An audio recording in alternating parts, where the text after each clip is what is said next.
So, welcome to Tales Tomorrow. I am Morrow, your storyteller for today, and with us I have some RPG horror stories to read. I don't really have much to say, so you know what? We just gotta go ahead and get to the first story right away. Was I too harsh on this cheater? Now, this story is actually more like a picture book. It includes Discord screenshots, and there's a little bit of context in the comments. So we're gonna go through that first before we get into the screenshots themselves. Not the worst horror story ever, and I can be quite blunt, so I'm just posting here to see if people thought I was fair. This is a guy that had already been playing with 6 sessions. Things were going okay. But then he wanted to join another campaign I was running midway using the same exact character. Okay, fine. This required me to copy over his sheet, which previously I hadn't looked at deeply. As I was doing this, I noticed his AC of 18 seemed a bit high for level 3 barbarian. That's when things started to unravel. AC of 18 is generally plausible, and I think for barbarian you probably could get away with it, I think, but it had to be specific type of combinations of like race and class and stats. Must be like really good rolls and designating a lot of it into dexterity in order to make sure that unarmored defense gets a really nice boost up. I think. I never played barbarian, so I'm a little bit dusty on how their AC works, but I know they have that unarmored defense thing, where it's just the raw stats and no armor. In my interaction with him over Discord, I was trying to give him the benefit of the doubt. It's possible he just misunderstood the rules. Due to that and the fact that he sidestepped half my questions, it may not be clear exactly how many violations were on the sheet. So here's the list. Took a level 1 feat of tough despite no table rule or discussion. Had a higher ability score than point buy allowed. Everyone was using point buy, he never indicated or asked to roll. Even with higher stats and tough, HP was still too high, 48 when it should have been 32 or 38 with tough. Had health plate and shield despite barbarian background not providing them. Was using two-handed great axe with the shield. Had extra skills. Had 2 background features, had features from 2 subclasses. Wow, this guy is just cherry-picking all the best things out there. I wish I could have done that. I'm kidding. This is clearly somebody that's violating the baseline rules, and unless everybody at the table agreed to like change up the rules, because every table has their own rule set and everything, and abilities that aren't even possible. Great axe, think about it, right? It's really heavy, and I don't believe there's anything in rules as written that allows you to one-hand that thing, unless you're going to be attacking, I don't know, at a disadvantage, I guess. But I'm pretty sure this player was not rolling it at a disadvantage. I'm pretty sure they were trying to get as many different perks they could without the DM noticing. I mean, it's a good thing the DM caught it now, because that might have been a problem later down in the campaign. They're only 6 sessions in, which I mean is a problem, not catching that immediately firsthand, but maybe they weren't fully adding all that stuff early on and then maybe added for this extra one. Who knows? If he just explained the mistakes, faulty math or misclicking or misreading or whatever, I'd be fine with it. But after my help setting out his sheet, he made it clear he simply wouldn't accept playing a barbarian with 13 AC. The snarky sign-off at the end, where he tried to make it out like whole issue was about 50 GP scale mail, which he could have bought session 1 in the second campaign using party funds, was especially galling, but I didn't want to rise to it.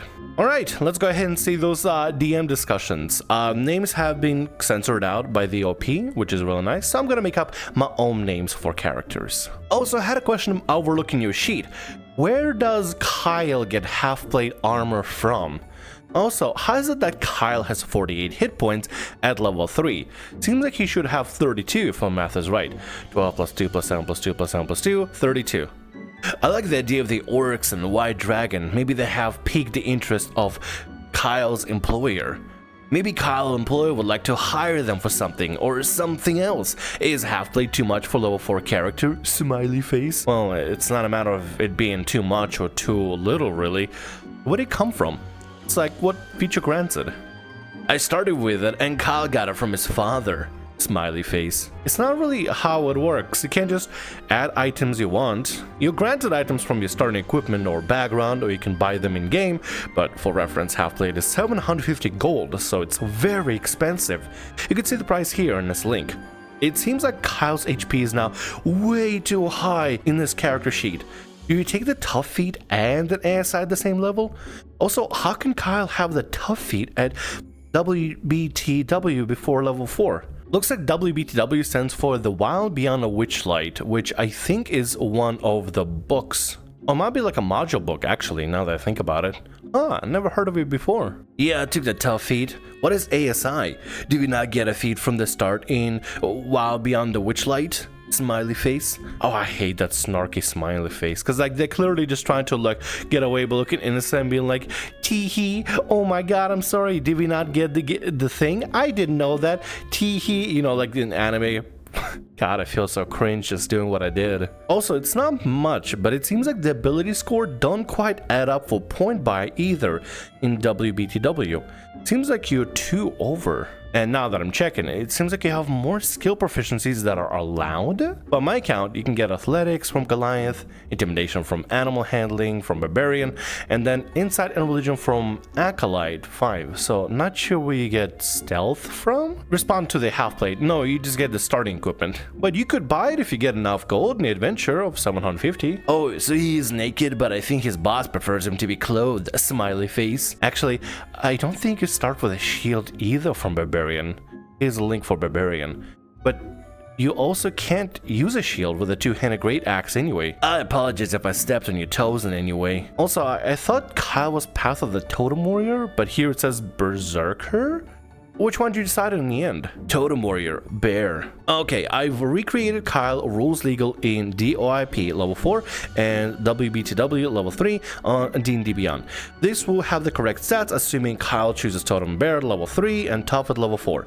If you sign up to D&D Beyond and then use these links right here for the campaign join, you get the prompt like the ones pictured. You can click to claim Kyle, then see and edit the character sheet and beyond. I've done most of the work for you, but haven't added any backstory or flavor information. Feel free to copy it over, and I haven't added any specific items received in the campaign of WBTW. Again, feel free to add them for Kyle in WBTW. Wow, that's actually really cool. The DM, they're going under the assumption of benefit of the doubt for Kyle's player, which honestly I think is a very nice and fair. They're just generally looking out for having a proper fair game, and they're thinking, okay, maybe there was some sort of a mistake. Maybe the player is new, maybe they don't fully understand D&D Beyond, or they were just kind of clicking a bunch of stuff. Anything could have happened. That's really nice, but I feel like Kyle's player is not going to enjoy this sort of thing because the player is no longer overpowered. But good thing on the DM for catching it. A little bit late, but you know, it's better than never. Responding to the feat and ASI question, no, you did not get a feat. ASI means ability score increase. At certain level, you can choose between ability score increase or a feat.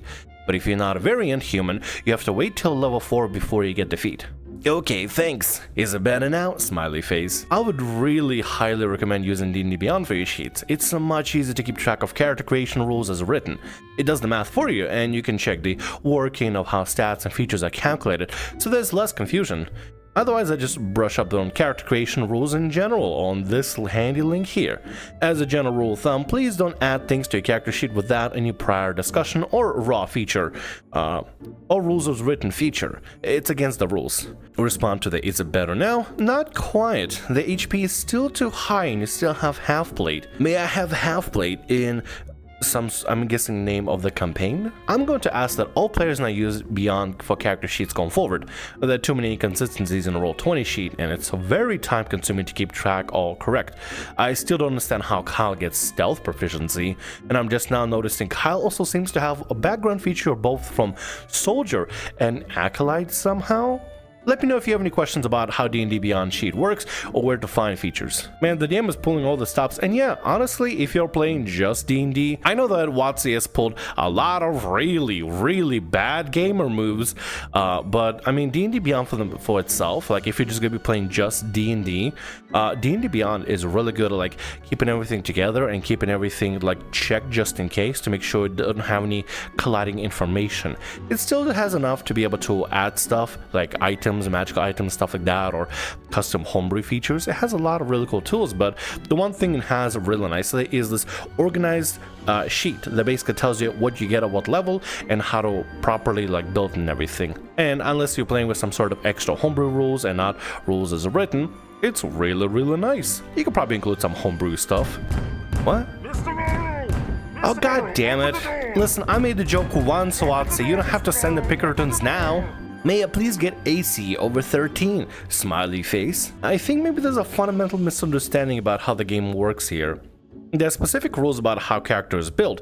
It's up to you to stick to the rules. Classes are balanced around having certain strengths and weaknesses. It isn't fair on other players if I arbitrarily break the rules for the sake of one player. If you want a higher AC at the start, then it's up to you to build a character with a higher AC within the rules. Barbarian gets unarmored defense, which means their dex and con to AC, for example. But you chose to prioritize strength over dexterity, and that's your choice. It wouldn't just be fair to take away the consequences of that. You want to retcon your stats to add more to your AC, you can, but at the cost of other stats, of course. The other barbarian in DOIP, to give another example, has higher AC because it chose to have less strength and to use a shield instead of a stronger two-handed weapon. Put yourself in their shoes. It's not exactly going to be fair for them if I allow a new barbarian to have high AC for no reason, as well as having higher strength and better weapons, right? In any case, the barbarian is not designed to be high AC class anyway. It's not the barbarian's key strength. They have high HP to make up for the AC, and rage gives damage resistance, especially with totem bear. If you want a class that comes with high AC, you'll be better off picking a class that starts with armor, like paladin or fighter. I'll still recommend doing this for DOIP. If there are misunderstandings here about your expectations of how the barbarian functions, I recommend reviewing character creation and other class pages below. Maybe you'll prefer to play a fighter, for example. Most DMs will probably just say, no, you can't have high AC, man, that's not how it works. But this DM is going the extra step to explain to Kyle's player that that's just not what Barbarian does. I'm assuming the player is not gonna listen to the DM suggestion and it just gotta keep arguing for higher AC regardless. Armor class is cool and all, but you have to understand that, I mean, Barbarians are just gonna go in gung-ho. Barbarian with armor would just not be Barbarian, you'd just be a very, very angry fighter. Totem Barbarian is already one of the most powerful subclasses for Barbarian. There's really no need to make it any stronger. Or look at it this way, saving up the required 750 gold to buy better armor is a perfectly fitting motivation for a character. If I break the rules and just add a half plate in at the start, I'm just cheating you out of an interesting narrative arc, right? No, because there are more expensive things I would like to get on a higher level. Smile. Right. Well, exactly. You have a choice about what you want to spend your money on. If you decide you would rather save your money for something other than armor, that is a valid choice for your character that comes with consequences having lower AC. You get the armor for free, it's not a meaningful choice anymore. Yes, but I haven't got any gold, and I don't think I'll either, so what should I save up from? Smiley face. I'm sorry, but this isn't a debate. You can't arbitrarily add items you want outside of the starting equipment. It's against the rules. Half-plate is an expensive item for a reason, and I think you understand that because of how much of a boost it gives to your AC. It's your choice if you want to save for it or not. It's not your choice to decide that you can have it for free. It's not up for me to tell you if or how you will get enough gold to buy half-plate. These are questions that you discover by playing the game and pursuing quests or work that grants gold and character. Your success or failure is determined by your actions in game. The DOIP party have already done several quests that you can see in the log for gold rewards. They can choose to save or spend just as you can. As an aside, there is no need to try to make OP characters. You can't win D&D. It's collaborative. The campaigns are balanced around a set of rules and expectations for characters building and leveling. If I bend or break the rules to allow OP characters, one or two things will happen. One, the campaign becomes too easy, or two, I just increase the difficulty of the campaign anyway to make up for it, and you'll end up in the same position as if I haven't broken the rules. It's rather pointless. If you really don't want to have low AC, the number of options available: 1, switching around some stats or equipment; 2, picking a different class; 3, playing a different higher level campaign; 4, play a different TTRPG. But you know what Kyle's player is gonna respond? Let me just guess. They're gonna say something snarky in this voice and put a little smiley face at the end. God. Let me know which option you chose. If you no longer wish to play in WBTW, DOIP, with Kyle in his current rules legal form, I understand and I can remove you from the campaigns. Yes, it might be the best have a good game. Smiley face. Yes, when a scale mail 50 GP can destroy the game, it might be a bit too fragile for me. Smiley face. Understandable. Good luck finding a better fit. DM done a very good job being as lenient as possible towards Kyle's player, but Kyle's player decided I should be getting my high AC and toughness and a bunch of perks and all kinds of stuff and be able to wield a great axe and a shield. Smile. This is why I hate smiles. People can hide the most snarkiest possible comments behind a smile. I can't believe your game is so fragile to not be able to handle some scale mail armor from the start. Oh, pity me. You see that? it's the worst snark you could possibly deal with. And that's why I say in the comment section that I do not smile, ever. Because smiles are tricky. DM turned me into a werewolf without my consent.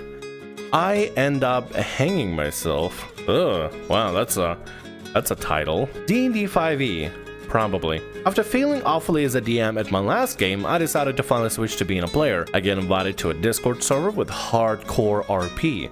A lot of rules here, a homebrew for example. You can start with 9 in every stat, but you can choose 2 races, so you get double the bonuses. Take 1 magic item with you. Some more examples of homebrew changes on the server. You can train every week to increase your stats.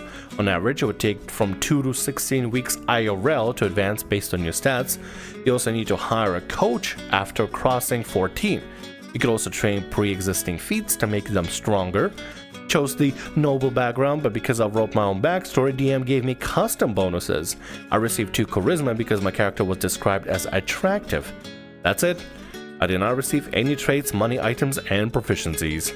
Your armor and weapons get damaged on crits. On average, any piece of equipment can withstand 3 to 5 crits. Base AC is 8, not 10. Whoa. You can use server currency to give you new character stat boosts, epic boons, and feats. You receive currency for good RP and DMing. The DMPC has 7 epic boons. That's a lot of homebrew rules to keep up with. And DMPC has 7 epic boons? Bruh, I'm smelling a DMPC, like a really bad DMPC character that has everything they have and then the greatest ever. Also, how come noble background gives you the pretty appearance and gives you extra charisma? Charisma, as we discussed before, is not necessarily a statement for how good looking you are. Have you ever seen people that they look really nice and pretty and they look pretty attractive, right? But as soon as they'll open their mouth, they sound like a complete belligerent idiot. Wait, why are you looking at me like that? There were many more countless minor changes. Seemed suspicious, but I love hardcore gaming, and after all, it's up to the DM to balance the game, no matter if PCs start with 9s in each stat or with 18s. I picked my old character I did not get to play. She's a paladin disguised as a man to escape the persecution from her family. She was assigned in royal marriage to some other noble, but he turned out to be a werewolf. In their first wedding night, he almost ate her alive, but she managed to kill him with a sharpened silver cross. Her ancestors then disinherited her for this murder, so now she's a paladin on the run. I posted the whole story on Reddit too. I had an amazing session 0, where I was introduced to this city. I met with many people, visited many stores, patrolled the back streets, forged myself a magic weapon, participated in arm wrestling competition, sparred with the DMPC, he killed me in 2 turns barehanded, got revived. Yeah, that was great. That's not what's sparring, that's murder. You got murdered. There was no sparring match. You got straight up killed. The DMPC is a murderer. Then the DM announced 3 possible missions the party could embark on. I chose a simple bandit hunt because the third one was out of character for my character to work on. I had to help the bad guys. But after no one chose this variant, DM went out of the way to ask everyone to go on a 3rd mission because hunting bandits is boring. Everyone changed the decision and so did I. We had to escort a magic child to the nomad in a dark forest. Okay, fine. The DM presented us with a 20 by 20 map of forest where every step counted as 3 hours of travel. We did some battles, did great, but next encounter was against the werewolves. I love to RP and played out a hysterical reaction of a traumatized person. Managed to avoid the fight anyway. There was already one thing that was bugging me. Whenever somebody stayed up for the night, they went to a separate voice channel to talk to DM.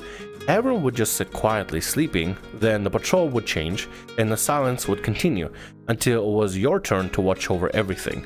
All the interesting stuff was happening at night, so unless you were on patrol, you just had to wait 10 minutes doing nothing. That sounds hella boring. If people are doing a patrol watch, I mean, the least you can do is have every other player be in on the patrol, unless you pull them away for a few minutes for a personal thing. That's completely fine. I've done it before, I had that done to me before, and I think it's perfectly fine, but it doesn't take 10 minutes. It takes what, a minute? Less? Just to give them general info and be able to get a personal thing going on. There's also something you can do in VTTs, which is whisper directly to the player. And if you want to let them know something specific that only the player would recognize or know or be able to notice, you can just, hey, whisper the text to them while everybody is interacting and role-playing and stuff. The situation repeated when our Foxman with 26 agility, yeah, decided to do some scouting. Again, 10 minutes of silence. He returns and tells us there's a werewolf lair.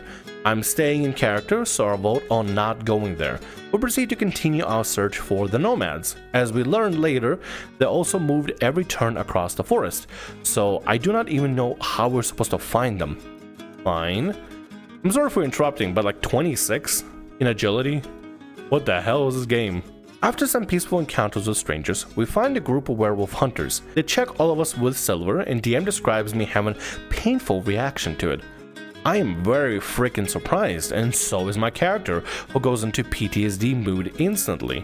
For some reason, the hunters let us go, and we are left with realization that my character is suffering from lycanthropy, even though she spent the last 3 years of her life learning to be a paladin in a holy order. Wait a minute, hold on a second. Aren't you immune to disease as a paladin? Oh, they got a perk starting at level 3 for divine health. I'm gonna assume that maybe they aren't starting at level 3? That's the only thing I can think of, but they are starting at level 3, then paladins should be immune to disease. That's assuming so. I'm just gonna assume they're between level 1 and level 2. But also, why are they fighting werewolves at level 1 and level 2? Huh? The party encourages me to transform, but at this moment I am honestly too shocked to even think of how my character should act, because getting almost eaten during your wedding night by your husband, who you're still in love with, yeah, it's gonna be tough to RP. My paladin nervously suggested killing her if she manages to transform, and goes for it. Yep. After cutting myself with a dagger, I fail a wisdom check and turn into a werewolf. I lose control over my character and start a fight with our Goliath fighter. Yeah, don't ask me how a level 3 fighter manages to win against a werewolf solo. Everyone were just watching this to avoid getting in trouble, and after losing consciousness, I transformed back to human. The fight lasted 40 minutes with only the fighter managing to play. Okay, hold on one second. If the fighter is level 3, then I'm assuming the paladin might also be level 3, which means they'd be immune to the disease in the first place. Unless it's like a curse and stuff, then I guess it makes sense. But I mean, still, werewolves at level 3? What the hell? Werewolves are pretty high up in CR. Pretty sure you're not supposed to be fighting werewolves until way later, right? Okay, I get spared because we need to continue the mission. 3 hours had already passed, on which I've played perhaps 1. We continue moving forward, trying to find any clues of the nomads. My character is literally depressed and even skips the patrol for 3 nights in a row. We'll find a village in this forest, and our foxman decides to scout once again. The whole party has to wait for an hour for his return, doing nothing, sitting in an empty channel. He finally returns and tells us he received a quest to clear the lair of some great evil, yada yada. The reward is 1,000 gold. It's obvious we're not supposed to clear it with our freaking level 3 characters, but my paladin is apathetic and does not argue. We spend 2 days searching for the lair and finally find it. For some reason, it only opens at night, and DM gave us no clue about this, but we were lucky to visit the lair at the right time. Our magic child instantly started to panic, throwing lightning at everyone, cursing, etc. We'll calm him down and proceed. In the lair, we meet a giant 402 HP undead with 3 multi-hits, each reducing your AC by 1 from freaking shredding your armor. Is a plus 10 to hit and 19 AC. Oh, and restore half HP on command boon. We kill it at level 3 with 3 characters, because the 4th one, holding the baby, got vaporized by lightning in the first round. Perhaps the Foxman rogue having 26 agility from being able to turn invisible on a bonus action helped. Perhaps our Goliath with minus 10 damage from a hit reduction participated a bit. Or me doing 240 plus damage smites and turning into a werewolf after getting hit several times. Felt quite good actually. Even if I could not control myself, freaking once again, thank God the DM did not put me into a separate channel for the duration of me being a werewolf. I like being able to roleplay with my character coming back to life on a 20 for the death save, taunting the undead with, "What's the matter? Can you not defeat a mere paladin recruit?" Healing myself for 15 and managed to tank the boss for the next 3 rounds before dropping again, while our rogue kept on dealing insane damage. After killing the monster, we noticed a cage behind it. We break it and rescue some sort of freaking gargantuan angel, who summons several more angels, but they're not trying to kill us, and the magic child runs up to them, so I guess the mission is finished at this point. I'll go to the corpse of my vaporized comrade, try to start up his heart, pray for his soul, etc. My DM excludes me from the channel and starts to RP the conversation with the angel for the other 2 players. Even though I am like 50 feet away from them, I sit in silence for 10 more minutes. When I return, I see that the angels awarded one player with some cool magic weapon, so I guess I got punished for role-playing. The angels decide to visit our original town, and not the one we got the 1,000 gold pieces quest. Okay, they escorted us. When we arrived, we received no money.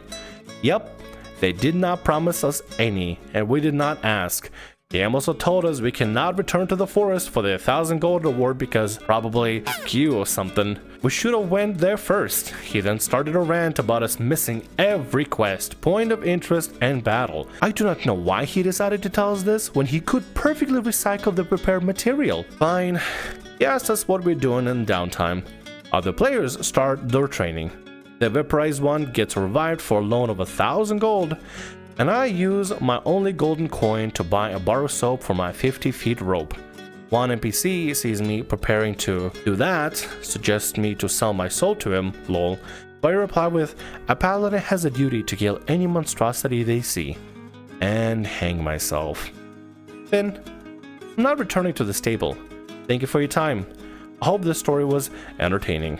The Boy Scout Windsor knot on your character probably was a little bit, whatever. The player decided they're just kind of done, the character was done, and they just did the one thing they could to make sure the character doesn't get played or something. I guess it's a way to show spiteful to the DM, like a big FU kind of, like a last big hurrah before they completely leave and never return. Maybe, I'm not fully sure. I understand why the player would be upset, because the DM handles this stuff terribly. First of all, why excluding a character from interaction by moving only one character to one single Discord channel where everybody else has to sit around for 10 minutes, do nothing, or trying to come up with their own RPs and stuff? That's kind of messed up. If you're gonna split the party voice-wise and gonna focus on one player, that has to be a specific good reason and only for a short period of time. You just pull them away temporarily just to tell them something they need to know and then back to the party, because it's just as bad as splitting the party. When you have everybody split up in different voice channels, they're gonna be quietly there just waiting by themselves for about 10 minutes until you just finish doing whatever you're doing, because apparently that's more important than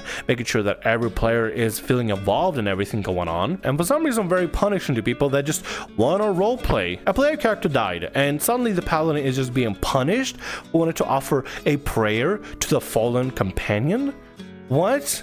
And then they get excluded from the reward with some sort of magical sword and have to sit around in Discord for 10 minutes until that whole thing is over? What? And then there is no reward, and instead the player now has lycanthropy without being known what's going on? So now the character has to just live with that life. Yeah, this is a really sad story, honestly. Sad story because the player had a terrible time. It seems like everybody else had a pretty rough time as well. This game seems crazy overtuned or undertuned or just all over the place. It's a mess. It's a mess all around. And with that, that's gonna be all our stories for today. I want to thank you very much for watching, and thanks so much for being here. If you like what I do, consider subscribing to the channel and leaving a like. Also, if the RPG Horror Stories ever goes down, or if you want to submit your own personalized horror story, email is down in the description below. I'll see you again in more Tales Tomorrow. Bye-bye.